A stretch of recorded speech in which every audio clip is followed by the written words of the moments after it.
Je vais essayer de répondre avec vous les questions suivantes. Qu'est-ce qu'est l'auto vibratoire? Il sert à quoi au quotidien? Et je terminerai en essayant de répondre à une question qui est un peu tabou.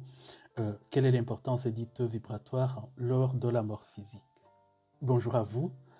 C'est un premier podcast dans la série que j'appelle Reconnexion vibratoire, où je vais aborder quelques aventures que traverse la conscience individualisée entre les deux interfaces extrêmes qui sont, c'est-à-dire la conscience absolue et l'inconscient absolu, ou alors l'anticréation, si vous voulez. Alors, qu'est-ce que le taux vibratoire? D'abord, il faut savoir que tout a un taux vibratoire. Les objets, les humains, les végétaux, les animaux, l'eau, les corps physiques et les corps subtils, et bien évidemment les lieux. Pour les lieux, je reviendrai dans la vidéo qui suit où je traite de la géobiologie. Si l'on prend des objets physiques, on sait que la plus petite particule est connue pour le moment. La plus petite particule, c'est l'atome, qui est composé du noyau autour duquel tournent les électrons. Eh bien, en fait, le taux vibratoire de cet atome, c'est la vitesse avec laquelle tournent ces électrons autour du noyau. Et un objet étant donc composé des atomes qui sont reliés, son taux vibratoire sera défini par la vitesse des électrons qui tournent autour de ces noyaux. C'est pour simplifier. Pour les corps subtils, ce sera la même chose. Ce sera la vitesse avec laquelle les électrons ou les particules donc, de ce corps sont en mouvement. Alors, pour les corps qu'une conscience peut occuper, peut animer, expérimenter, plus le mouvement de cette conscience se dirige tend vers la conscience absolue, ce qu'on appelle la conscientisation, plus la vitesse de ces particules est rapide et donc son taux vibratoire est très élevé. De l'autre côté, plus la conscience qui occupe ce corps tend vers l'inconscient absolu, qui est une sorte d'abîme anti-vie, plus son taux vibratoire ira vers zéro, vers l'inversion, et il n'y a plus de mouvement.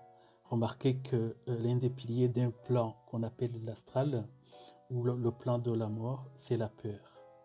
Et quand on est profondément apeuré, on ne peut plus bouger. Il n'y a plus de mouvement.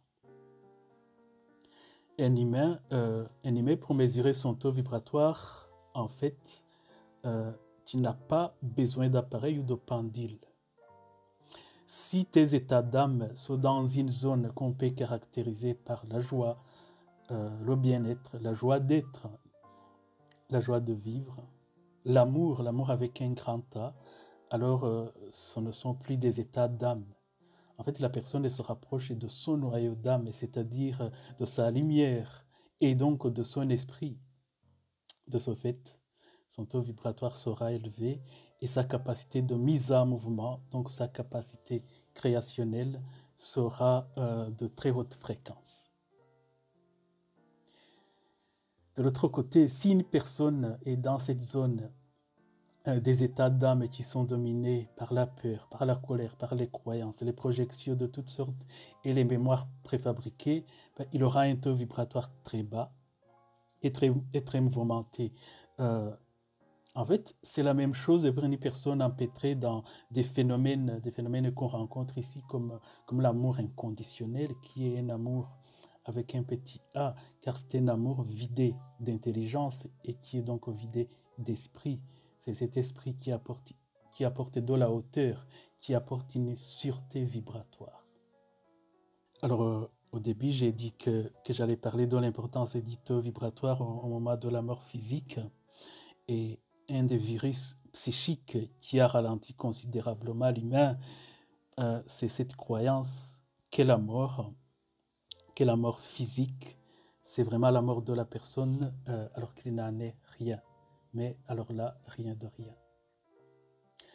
De cette croyance s'est greffé le pire des virus psychiques qui est la peur.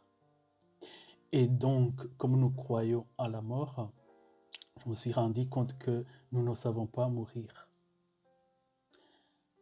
C'est-à-dire que si nous le savions, nous saurions que l'état vibratoire dans lequel nous quittons le corps physique et jouent un rôle important dans la suite des événements. Je vais vous donner un exemple personnel car c'est celui que je connais mieux. Il y a quelques années, à la suite d'une maladie étrange, dans des moments difficiles évidemment, j'ai subi 2 ou 3 sorties du corps. Je me souviens qu'une fois, je me suis retrouvé sous un pont connu de la ville où j'habitais. J'étais sous le pont, mais dans l'espace. En même temps, donc j'étais en mouvement. Je dirais plutôt que c'est plusieurs ponts qui se suivent. Qui se suivaient pour former un tunnel. Mais ici, je ne voulais pas utiliser le mot tunnel pour ne pas créer une confusion. Donc, j'étais sous ces ponts. J'étais en mouvement. En fait, c'est seulement aujourd'hui que je peux faire la liaison entre le taux vibratoire. Parce que je me souviens que quand j'étais là dans un corps, le corps où j'étais là sous ce pont, que c'était un corps vibrant. Et pour me permettre de bouger, donc le corps devait vibrer. À l'époque, je ne connaissais rien du taux vibratoire, de quoi que ce soit. Mais quand je m'observe d'ici, de ce que je sais aujourd'hui, de comment j'observais les choses, quand je m'observais sous ce pont qui rejoignait un autre pont pour constituer un long tunnel dans la ville, je bougeais plus lentement que les voitures qui passaient en dessous de moi. Je me souviens que j'ai voulu me propulser sur la hauteur d'un des monuments très très en hauteur en ville et j'ai eu du mal.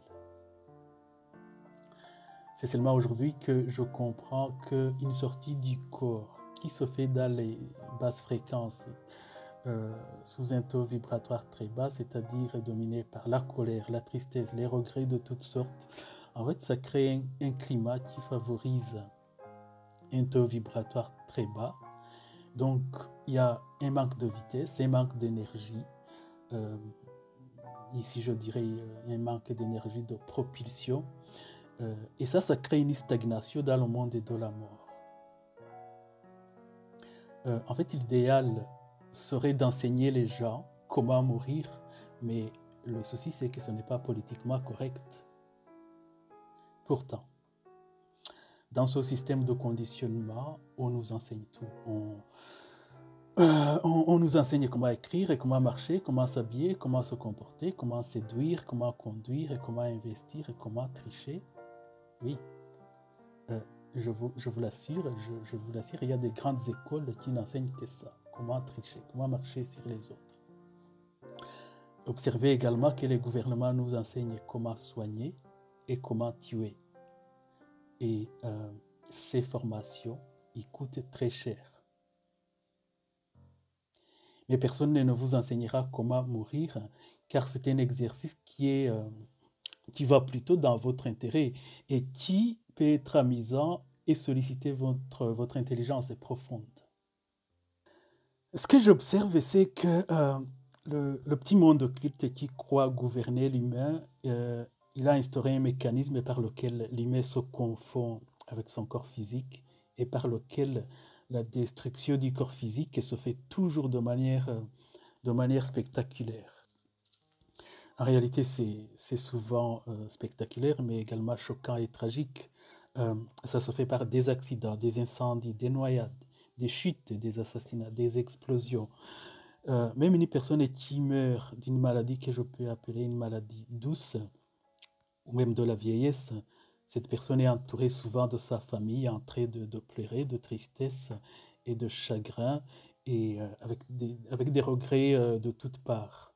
Tout est mis en scène pour que les humains quittent leur corps physique dans un état émotionnel qui favorise un état vibratoire de très basse fréquence, sans aucune vitesse et sans aucun réflexe atomique.